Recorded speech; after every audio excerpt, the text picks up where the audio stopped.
ఇది హ్మ్. దాదాపు నేనే కొన్ని పరిశీలిస్తే కొన్ని వందల వీడియోలు యూట్యూబ్‌లో దీని ఓహ్! మీద 24 గంటల్లో వచ్చాయి. హ్మ్.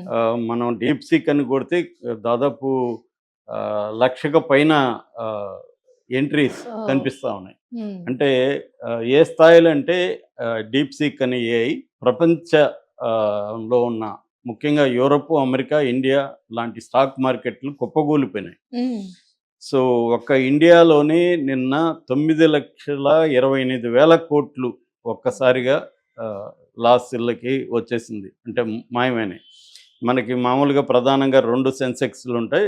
ఒకటి బీఎస్‌సి అంటారు. బాంబే స్టాక్ ఎక్స్‌చేంజ్‌ది.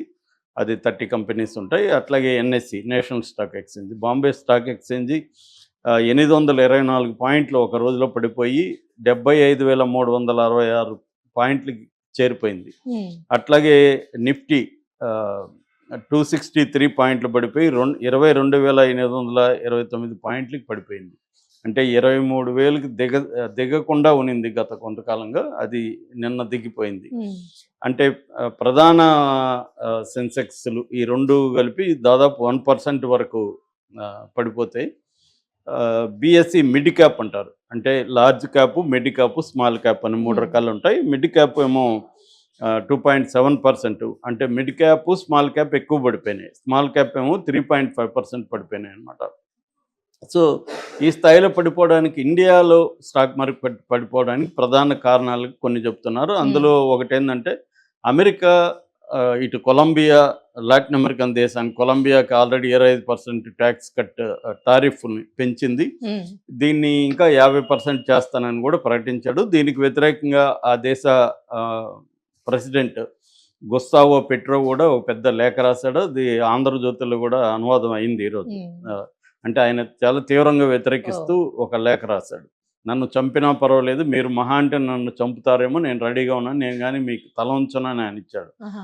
అలాగే మెక్సికో, కెనడాల మీద కూడా ఫిబ్రవరి 1 నుంచి 25% టారిఫ్స్ వేస్తానని అనౌన్స్ చేశాడు.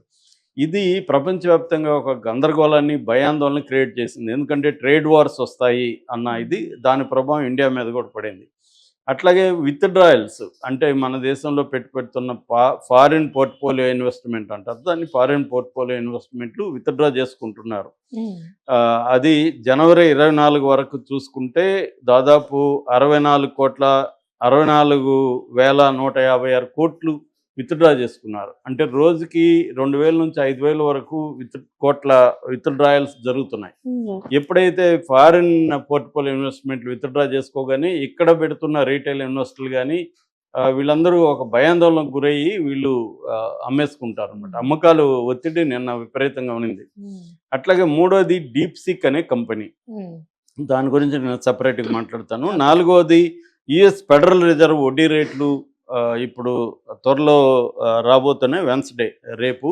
సో, అవి పెంచరు అనేది తగ్గవింకా.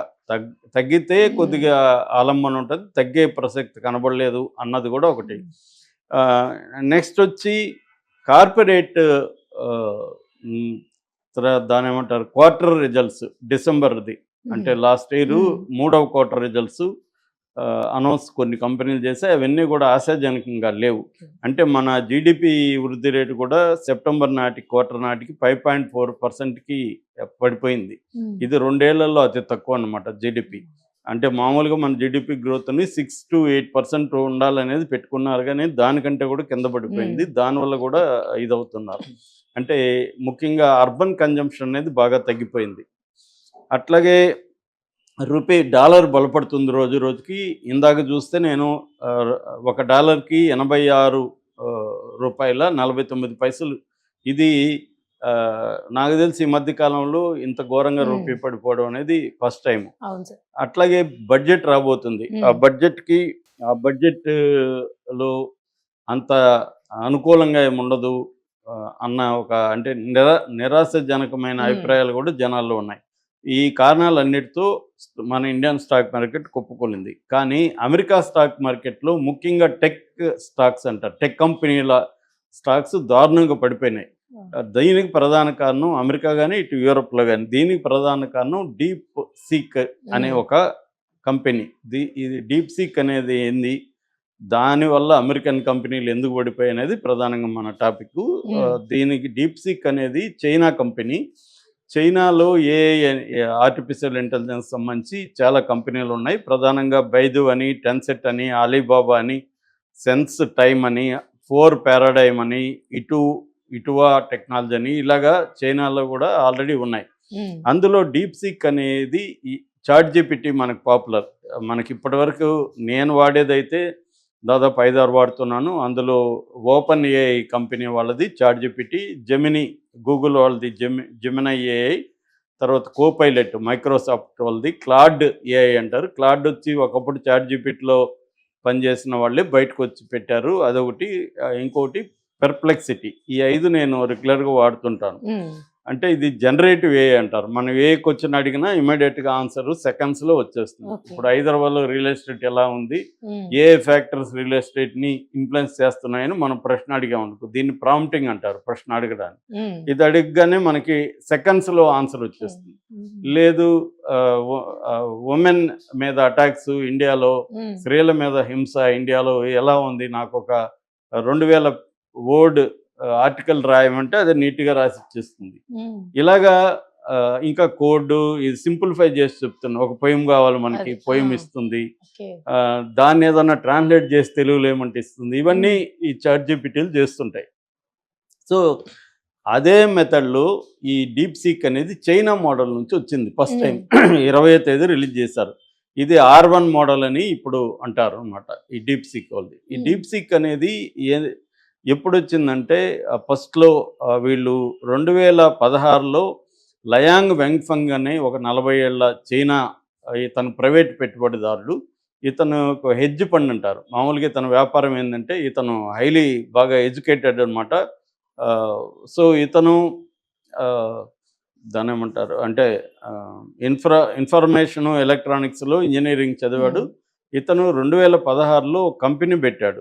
హై ఫ్లైయర్ కంపెనీ పేరు. ఈ కంపెనీ ప్రధానంగా ఏం చేస్తుందంటే ట్రేడ్ మార్కెట్లో అల్గోరిథమ్స్ని స్టడీ చేసి, అల్గోరిథమ్స్ని ఫైండ్ అవుట్ చేసి ట్రేడింగ్లో పెట్టడం అనేది ప్రధానం దీని బిజినెస్ మోడల్ అన్నమాట. వీళ్ళు ఏం చేశారంటే చైనాలో ఉండే యూనివర్సిటీలో ఉండే కొంతమంది కుర్రవాళ్ళని, మ్యాథమెటిషియన్స్ కుర్రవాళ్ళని, డిఫరెంట్ ఫీల్డ్స్లో ఉండే వాళ్ళని తీసుకొచ్చి ఈ ఏఐ మీద రీసెర్చ్ మొదలుపెట్టారు. అది 2023లో 2016 నుంచి రీసెర్చ్ జరుగుతుంది. 2023లో ఈ ప్లాట్ఫామ్ని అభివృద్ధి చేశారు. లార్జ్ లాంగ్వేజ్ మోడల్ అంటారు, LLMs అంటారు అనమాట. ఈ లార్జ్ లాంగ్వేజ్ మోడల్ బేసిక్గా ఎలా పనిచేస్తుంది సింపుల్గా చెప్పాలంటే, మన ప్రపంచంలో ఉన్న డేటా అంతా దాన్ని ఎక్కిస్తారు దాంట్లోకి. దానికి అల్గోరిథమ్స్ క్రియేట్ చేస్తారు. క్రియేట్ చేసి దాని తర్వాత వెబ్తో కూడా అనుసంధానించి, ఇప్పుడు లేటెస్ట్ టాపిక్ అడగాలి మనం, ఇప్పుడు ఇందాక ఒకటి చెప్పుకున్నాం జగన్కి సుప్రీంకోర్టులో కేసు, ఆ కేసు గురించి అడిగామనుకో, అది ఇమీడియట్గా నెట్లో ఉండే సమాచారాన్ని అంతా సెకండ్స్లో గ్రహించి దాన్ని ఆర్గనైజ్ చేసి మనకి ఇచ్చేస్తుంది. మళ్ళీ ఇంకా కావాలంటే ఇంకా ఎక్స్టెన్షన్ అడగచ్చు. ఇలాగా ఇవి చేస్తుంటాయి. ఇది ఈ డీప్‌సీక్ అనేది ఇదే మోడల్లో వచ్చేసింది అన్నమాట. పైగా ఇప్పటి వరకు చాట్‌జీపీటీ అనుకోండి, చాట్‌జీపీటీలో ప్రొఫెషనల్ది కావాలంటే మనకి నెలకి మన 2000 దాకా 2000 రూపాయలు నెలకు కట్టాలి సబ్స్క్రిప్షన్. కానీ చైనాది ఫ్రీగా ఇచ్చేశారు. నేను ఇప్పుడు 2 రోజుల నుంచి వాడుతున్నది చైనా డీప్‌సీక్ని. నా ఐఫోన్లో డౌన్లోడ్ చేసుకున్నాను, వాడుతున్నాను.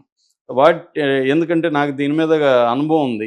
5 రకాలు వాడుతున్నా కదా, అందులో నాకు దేని లిమిటేషన్స్ ఇప్పటి వరకు నా 5లో బెస్ట్ వచ్చి నాకు చాట్‌జీపీటీనే.